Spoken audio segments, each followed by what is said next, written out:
प्रणाम जी। वैसे आज योग दिवस के अवसर पर हर कोई योग के विषय में कुछ ना कुछ कहते ही होंगे। मैं भी अपने दो चार शब्द आपके माझ रखना चाहूँगा। देखिए, योगा और योग में बहुत अंतर होता है। योगा दिवस के अवसर पर जब आसन और प्राणायाम थोड़ा बहुत करते हैं लोग, हो सकता है एक ही दिन के लिए करते हो, और जो 364 दिन हैं वो अपने ही कामों में व्यस्त रहते हैं। तो उस योगा से कोई लाभ मिलने वाला नहीं है जो आप सिर्फ एक दिन के लिए करते हैं। हर चीज़ यदि प्रतिदिन किया जाए, श्रद्धा भावना से किया जाए और दृढ़ता के साथ किया जाए, तभी वो कार्य संभव और सफल हो सकता है।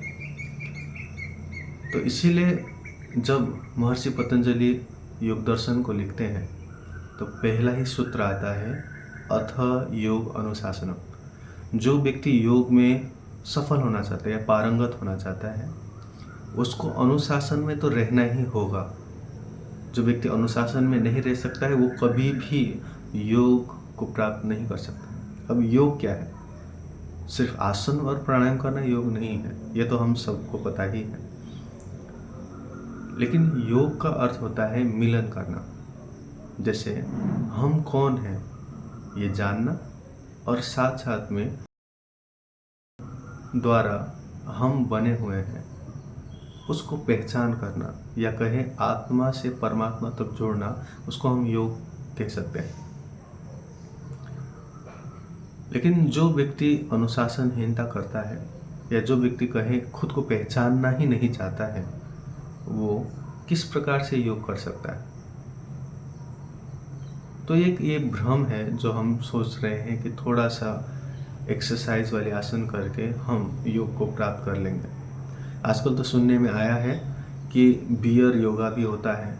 अनेकों योगा लोगों ने इजाद किया है, लेकिन बात तो यही है कि उन योगाओं से सिर्फ हम बहिर्मुखी हो सकते हैं, अर्थात बाहर संसार की ओर जा सकते हैं। लेकिन सत्यता तो ये है कि जो व्यक्ति ऋषियों मुनियों की बातों को मानते हुए, अपने सद्गुरु की बात को मानते हुए आगे बढ़ते हैं, वही अंतर्मुखी होते हैं और वही अध्यात्म के उस निजानंद को पहचान कर सकते हैं। तो हमें क्या करना चाहिए? हम क्या करें जिसके कारण से हम योग को प्राप्त कर सकें? यदि योग दर्शन को भी देखते हैं तो उसमें अष्टांग योग करके विषय आता है, जिसमें यम, नियम, आसन, प्राणायाम, प्रत्याहार, धारणा, ध्यान और समाधि के विषय में बात आती है। अब यम भी है जिसको हमें पालन करना है, जिसको महाव्रत भी हम कह सकते हैं।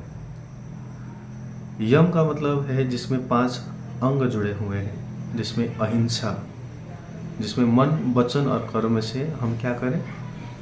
किसी को भी पीड़ा ना दें। सत्य बोलना, मन, वचन और कर्म से सत्य बोलना चाहिए, ये भी हमारा यम है। उसी प्रकार से जब हम ये देखते हैं कि अस्त्य अर्थात चोरी ना करना, ब्रह्मचर्य रहना, स्थूल रूप से भी और ब्रह्म में विचरण करते अर्थात ध्यान करते हुए भी। और जब बात आती है 5वें नियम का, तब ये कहा जाता है अपरिग्रह। अपरिग्रह का मतलब होता है कि अनावश्यक रूप से कोई भी चीज़, कोई भी सामान या कोई भी विचार इकट्ठा ना करना, उसी को हम कहते हैं अपरिग्रह। उसके बाद जो आता है उसको हम कहते हैं नियम, जिसमें आता है शौच अर्थात पवित्रता, संतोष अर्थात जो पुरुषार्थ करने के बाद जो फल आपको मिलता है उसमें संतोष करना, तप करना, जिसमें स्वाध्याय आता है, जिसमें अनेकों ऐसे मन के विषय आते हैं जिसको करने की इच्छा तो नहीं होती है अध्यात्म के आगे बढ़ने के लिए, लेकिन फिर भी करना होता है, तो उसी को हम तप कह के जानते हैं। स्वाध्याय, जहाँ पे अध्यात्म की गूढ़ रहस्य की बातें जिस आप्त पुरुष अर्थात जिस मंत्र दृष्टा पुरुषों ने देखा है, उसको अध्ययन करने से हम ये जानते हैं कि उसको स्वाध्याय कहते हैं। और दूसरा स्वाध्याय का मतलब ये भी होता है कि स्वयं को अध्ययन करना भी स्वाध्याय है। जो 5वां है इसको कह रहे हैं कि ईश्वर प्रणिधान, अर्थात हमेशा उस परमात्मा का आभास करना कि अभी भी वो हमें देख रहे हैं।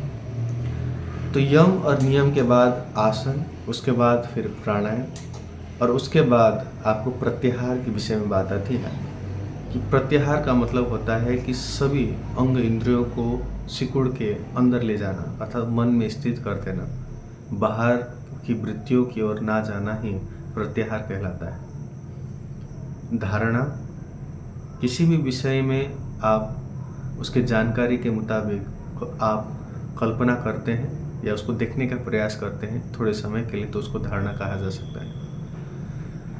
ध्यान का मतलब होता है तत्र एकतांता ध्यानम, अर्थात एक ही विषय में एक ही बिंदु पर या एक ही तत्व पर आप यदि ध्यान लगाते हैं और आपका मन उसमें टिक रहता है तो उसको हम ध्यान की अवस्था कह सकते हैं। अब वो कब और कैसे और कितने समय में आएगा वो मनुष्य के चित्त के अनुसार प्रभाव होता है। ये हम नहीं कह सकते हैं कि इतने ही समय में किसी का ध्यान लग सकता है या इतने घंटे के बाद या इतने मिनट में। तो जितना बड़ा योगी होगा उसका ध्यान उतना ही जल्दी लगता है और जितना भोगी पुरुष होगा उसका ध्यान लगने में उतना ही ज़्यादा समय लगता है। अंतिम में है समाधि की अवस्था, जहाँ पे सिर्फ और सिर्फ परमात्मा ही रहते हैं, जिसको देखने की इच्छा होती है सिर्फ वही रहता है, बल्कि जो देख रहा है वो भी नहीं रहता है। तो उसको हम समाधि की अवस्था कहते हैं, जिसको योग कह के भी हम जान सकते हैं। जहाँ पे आप भी विलीन हो जाते हैं, जहाँ पे 1+1 जब जुड़ जाता है, योग होता है तो एक ही रहता है। देखने में और सुनने में तो कैलकुलेशन गलत है, लेकिन योग के परिभाषा में यही सत्य है कि 2 जब एक हो जाते हैं तो ही योग कहलाता है। तो इसीलिए हम सभी ये प्रयास करें कि उस परमात्मा तक पहुँचें, खुद को जानें। योग दिवस के अवसर पर मैं आप सभी को यही अपेक्षा रखता हूँ और यही कामना करता हूँ कि आप भी योग की स्थिति को इसी जन्म में प्राप्त करें, जिसके कारण आप जन्म और मरण के चक्कर से मुक्त हों।